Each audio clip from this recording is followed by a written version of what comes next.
In today's video, I'm going to show you how to rewind the string line on this Black & Decker 20-volt weed eater.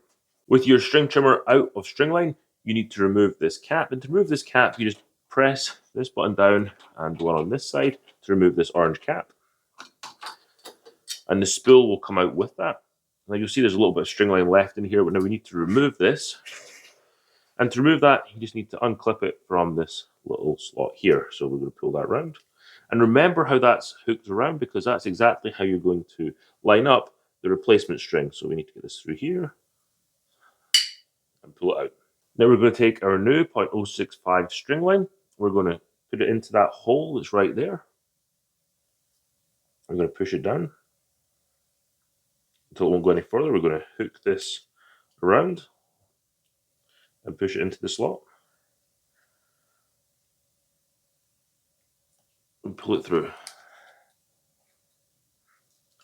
Now you'll see on here there are arrows and they're pointing this way, so we're going to wrap this string around this way. Keep it tight as you can.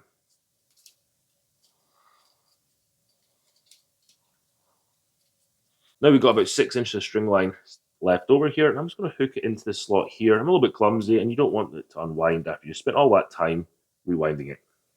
Now bring in your string trimmer, and you see this little lever in here moves back and forth as part of the auto feed mechanism. You're going to leave this in the down position. So take your spool, and what I like to do is I like to thread it through the hole, and it will come undone. So you just hold that tight, and you're going to push that on until it locks into that little lever I showed you before, like it's locked in place there. You don't need to have the tension on the string line anymore. Take your cover plate and just push this on. And that's how to restring this Black & Decker 20-volt string trimmer.